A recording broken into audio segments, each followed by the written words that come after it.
So I wanted today to talk about the changes in the EOT legislation. I've just recorded one which took about 20 minutes, so clearly I've got far too much to say.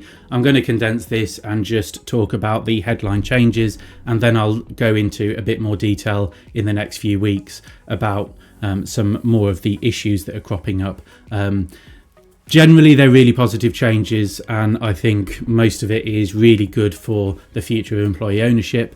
Some of them, the new provisions, I think require a little bit of a rethink. I know a lot of groups are making representations around the provisions currently in the finance bill, so we might see some changes. Most of these apply from the date of the budget, so for disposals on or after 30th of October 2024, disposals to an EOT need to meet these new requirements. Before, we had the company had to be a trading company, EOT, the discretionary trust, had to obtain control of the trading company or group.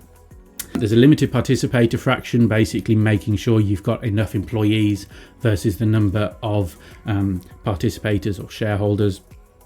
And all employees have to benefit from the trust. Those were our 4 conditions. We now have a number of new ones.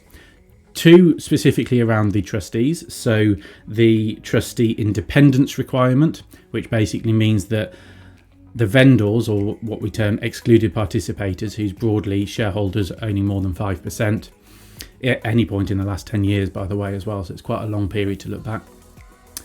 The trustee independence requirement says that the trustee board cannot be made up of 50% or more of excluded participators or vendors effectively, and their associated persons. Another really good change, I think, is the trust must no longer be offshore. It has to be a UK resident trust, which means UK resident trustees.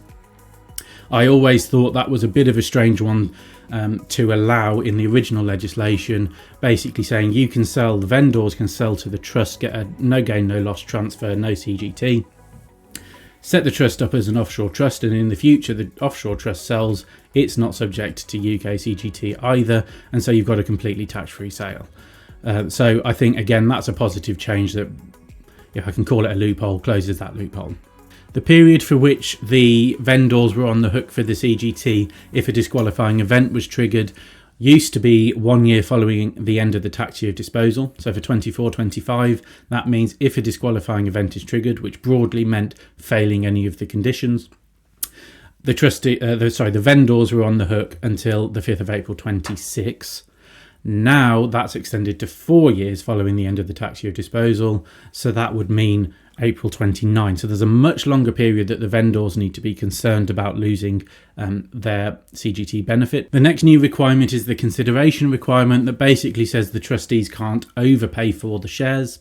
They're going to have to get an independent valuation, which I think was always good practice before, but now it isn't a requirement. They can't pay more than market value, and any deferred consideration, they can only pay a commercial rate of interest and no more.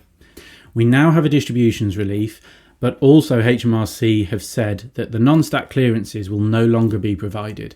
They will continue to honour the ones that have been granted, and this is both the distributions clearance as well as the benefits to participators under 464A if you obtained clearances for that.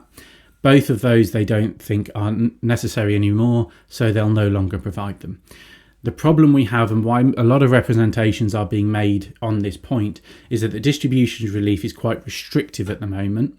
So it only covers the consideration, the deferred consideration, interest on the deferred consideration, and the stamp duty.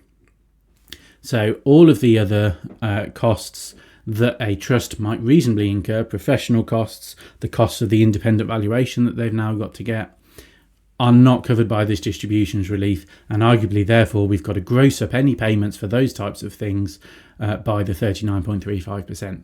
So hopefully we'll see an extension by the time the Finance Bill becomes the Finance Act and we've got the legislation in force.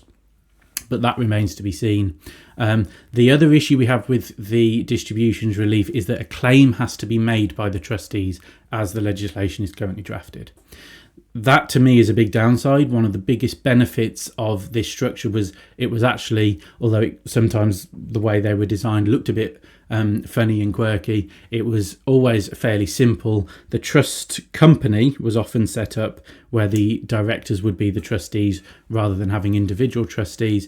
That was generally dormant and there was nothing to worry about there. No accounts, no tax returns required. And for the discretionary trust, it had to register with HMRC as discretionary trusts do, but because we had this concession, effectively, most of them didn't even have to file a tax return or even prepare accounts. So now that we have to make a claim, we're trying to get some clarity on exactly what that means, but potentially now we have a discretionary trust having to file tax returns, so there's more admin required, which kind of goes against the idea that actually these setups were quite simple. As always, like, comment, share. It lets me know that these videos are well received, and if you have any comments or interpretation of this legislation, really interested to hear everyone's thoughts.